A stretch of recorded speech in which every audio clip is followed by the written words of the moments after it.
Onde e como surgiu a bruxaria? Sem dúvida, essa é uma questão que gera grande controvérsia. Ao considerar tudo isso, devemos afirmar que a bruxaria não é uma invenção moderna, nem uma simples superstição da Idade Média. É um fenômeno antigo, tão antigo que a Bíblia o registra em suas primeiras páginas e acompanha a humanidade ao longo de sua história. Hoje vivemos em uma época em que muitos buscam respostas em práticas ocultas, feitiços, adivinhações e poderes espirituais contrários a Deus. Mas a questão mais séria e urgente é esta: o que Deus diz em sua palavra sobre as origens da bruxaria? Quem foram os primeiros a praticá-la? E quais foram as consequências de abrir as portas para o mundo das trevas?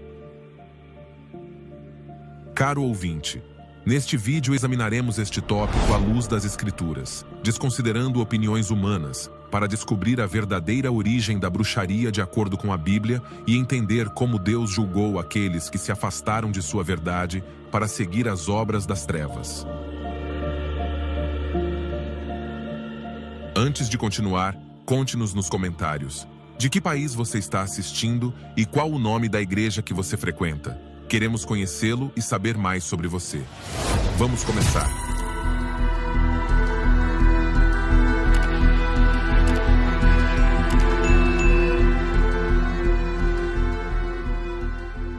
A Bíblia não fala da bruxaria como um mito ou uma superstição do passado.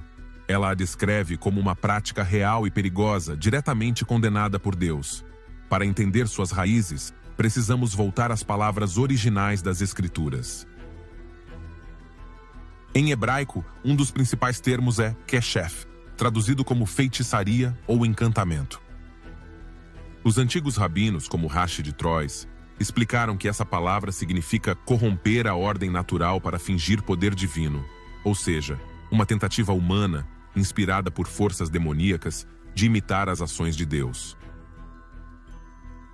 Outro termo é kesen, que se refere à adivinhação, à busca por respostas ocultas por meio de oráculos, feitiços e rituais.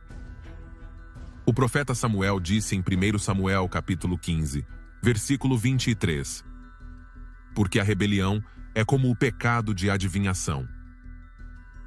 Para Deus, consultar kesen equivalia a rebelar-se contra sua autoridade. Nahas também aparece, uma palavra que significa presságio ou portento. Curiosamente, é a mesma raiz usada para serpente. Na mentalidade hebraica, estava ligado à leitura de presságios, sinais nos céus ou na natureza, para deduzir o futuro. Os rabinos do Talmud babilônico chamavam isso de Nikush e viam isso como uma tentativa satânica de suplantar a verdadeira profecia.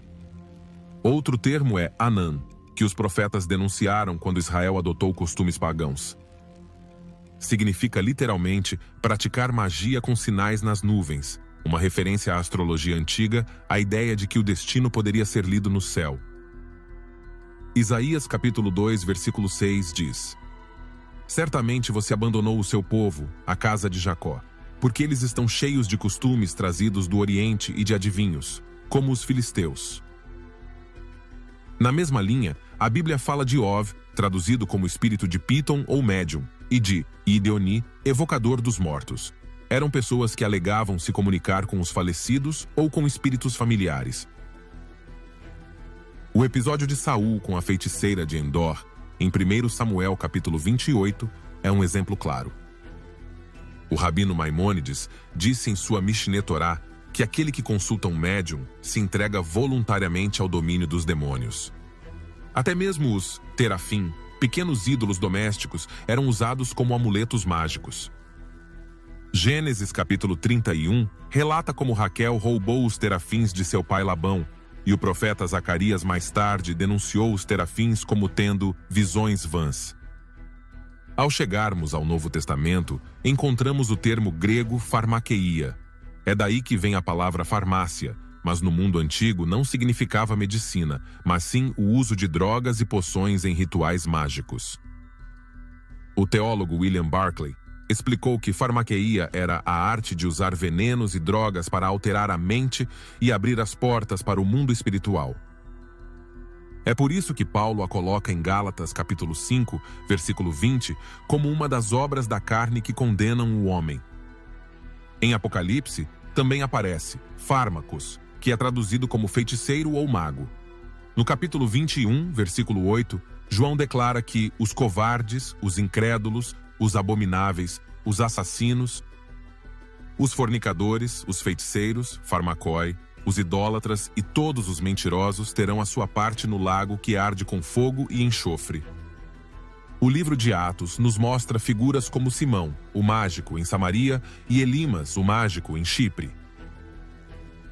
Em ambos os casos, a palavra usada é magi, que originalmente se referia aos sábios da Pérsia, mas nos tempos apostólicos já significava praticantes de artes ocultas. O choque era inevitável.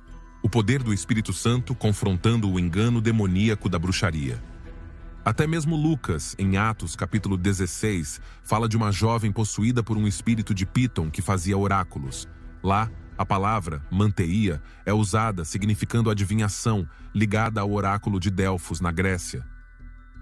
Para os gregos era normal, mas para os cristãos era evidência de um espírito imundo.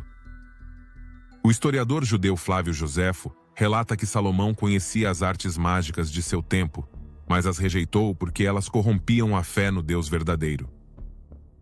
E o estudioso evangélico Merrill Frederick Unger, em sua obra Demonologia Bíblica, conclui: a bruxaria não é ilusão nem mera superstição. É a manifestação concreta da atividade demoníaca na história humana. Assim, desde o hebraico keshef até o grego farmakeia, a Bíblia deixa claro que a feitiçaria é uma tentativa do homem de manipular o sobrenatural sem Deus, abrindo portas para forças demoníacas e fechando o caminho para a verdadeira revelação divina. Agora, a feitiçaria tem uma origem muito mais profunda do que as tradições culturais das nações. Antes de ver como ela se tornou uma prática normal nas grandes civilizações antigas, precisamos ir ao cerne do problema. O apóstolo Paulo, em sua carta aos Gálatas, capítulo 5, versículos 19 a 21, declara que a feitiçaria é uma das obras da carne. Não nasceu no Egito, não foi inventado na Babilônia nem descoberto na Grécia. Suas raízes estão no desejo carnal do homem, desejar poder, conhecimento e controle sem depender de Deus. Mas como exatamente isso nasce no coração humano? Por que o homem gravita em direção ao ocultismo? Em primeiro lugar, porque o homem foi criado para ter comunhão com Deus. A alma humana é feita para ouvir a voz do Criador, para depender de sua palavra, para viver em sua luz. Quando Adão e Eva caminhavam com Deus no jardim, não havia necessidade de buscar mais nada. Toda a realização espiritual residia nesse relacionamento direto com o Senhor. Em segundo lugar, após a queda, essa comunhão foi quebrada. O pecado separou o homem da fonte da vida, mas o instinto pelo eterno permaneceu. Salomão expressou isso em Eclesiastes capítulo 3, versículo 11. Deus pôs a eternidade no coração do homem. Esse instinto descontrolado pela eternidade torna-se um vazio espiritual que clama para ser preenchido. E aqui reside a primeira razão. O homem busca preencher o vazio de Deus com substitutos espirituais. O teólogo Agostinho de Hipona descreveu-o com estas palavras: Tu nos fizeste para ti, Senhor, e os nossos corações estão inquietos enquanto não repousarem em ti. Quando o coração inquieto não descansa em Deus, busca repouso no engano. Em terceiro lugar, a feitiçaria nasce da sede de poder e controle. No Éden, a serpente ofereceu a Eva um conhecimento oculto, dizendo: Você será como Deus. Essa tentação não morreu no jardim. Ela continua viva em cada coração humano. O homem não quer depender de Deus. Ele quer controlar seu destino, manipular forças invisíveis e sentir que domina coisas além do seu alcance. A bruxaria é, em essência, uma tentativa de ser como Deus sem Deus. É a rebelião do coração humano que busca poder, mas rejeita o caminho da obediência. Aqui encontramos um detalhe crucial. A feitiçaria tem um duplo sentido. Por um lado, há a manipulação da carne. Vemos isso na vida cotidiana. Uma criança que manipula com choro para conseguir o que quer, um jovem que manipula com palavras, um adulto que manipula com emoções ou ameaças. Esse impulso humano de controlar e subjugar a vontade dos outros está enraizado na natureza decaída. A bruxaria, nesse primeiro nível, é o reflexo espiritual daquela carne que se recusa a confiar, mas sim a manipular. Mas há um segundo nível, mais sombrio, o daqueles que decidem ir além e usar o poder das trevas para manipular. Lá, a carne abre a porta para o inimigo e o diabo oferece instrumentos de controle, feitiços, amuletos, poções, maldições. O que começou como um instinto humano se torna uma aliança demoníaca. O teólogo Derek Prince, especialista em guerra espiritual, explicou isso com veemência. A bruxaria tem 3 manifestações: manipulação, intimidação e dominação. E todos buscam a mesma coisa: controlar outras pessoas. Quando praticado por meios humanos, é um pecado da carne. Quando feito por meios espirituais, torna-se um pacto com demônios. Assim, entendemos que a bruxaria não é apenas um ritual de magia negra, nem se limita aos círculos ocultistas. Ela começa da maneira mais simples, num coração que não confia, que busca controlar, que se recusa a se render a Deus. Mas quando essa carne não se submete ao Espírito Santo, o diabo oferece atalhos, oferecendo um falso poder que escraviza ainda mais o homem. É por isso que Paulo não hesita em chamá-la de obra da carne. E é por isso que o Apocalipse a apresenta como um dos sinais do julgamento eterno. Porque a feitiçaria é a expressão máxima de um coração que quer ser Deus sem o Deus verdadeiro. Em quarto lugar, surge do medo da incerteza. O coração humano teme o desconhecido, o futuro, a morte, a doença, as crises. Quando não confia em Deus, recorre a feitiços, amuletos, adivinhações ou encantamentos para acalmar seus medos. O rabino Maimônides ensinou que muitos israelitas praticavam a adivinhação, porque seus corações não suportavam a incerteza do amanhã. Em quinto lugar, nasce da rebelião contra o céu. O Talmude babilônico, em Sanhedrin 65a, ensina que todo aquele que pratica feitiçaria o faz porque seu coração se rebela contra o Altíssimo. A bruxaria é, em sua raiz, uma declaração de independência espiritual. Não preciso de Deus, eu mesmo administrarei meu destino. O teólogo William Hendrickson resumiu assim: a carne não busca a glória de Deus, mas sim suplantá-la. E essa é a essência do pecado. Um coração que, em vez de se render, se levanta. Em vez de confiar, ele manipula. Em vez de esperar em Deus, ele busca atalhos proibidos.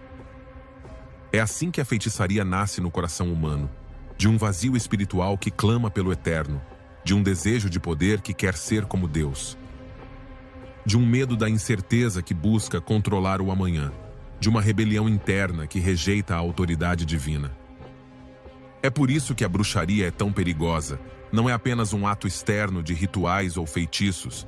É o reflexo de um coração humano que, em vez de se render ao Espírito Santo, se abre às forças obscuras que o escravizam. O Dr. Merrill Frederick Unger, em Demonologia Bíblica, colocou isso claramente. A feitiçaria é a distorção do instinto humano em direção ao eterno, desviando-o de Deus para os demônios. E é neste terreno do coração que a bruxaria cria raízes, antes de se tornar práticas visíveis nas grandes culturas da antiguidade. Agora, na geração pré-diluviana, encontramos um momento decisivo na história espiritual da humanidade. O relato bíblico em Gênesis capítulo 6, versículo 5, afirma que o Senhor viu que a maldade do homem se multiplicara na terra e que toda a imaginação dos pensamentos de seu coração era só má continuamente. Esta é uma afirmação completa. O coração humano estava completamente inclinado à corrupção. Embora o texto não mencione a palavra bruxaria diretamente, esse termo geral, qualquer desígnio, sem dúvida inclui práticas de manipulação espiritual e feitiçaria. Pois se todo o pensamento do homem era inclinado para o mal, também era inclinado para a tentativa de controlar o espiritual sem Deus. O contexto é claro: o que o coração humano já desejava, controle e poder, era alimentado por influências espirituais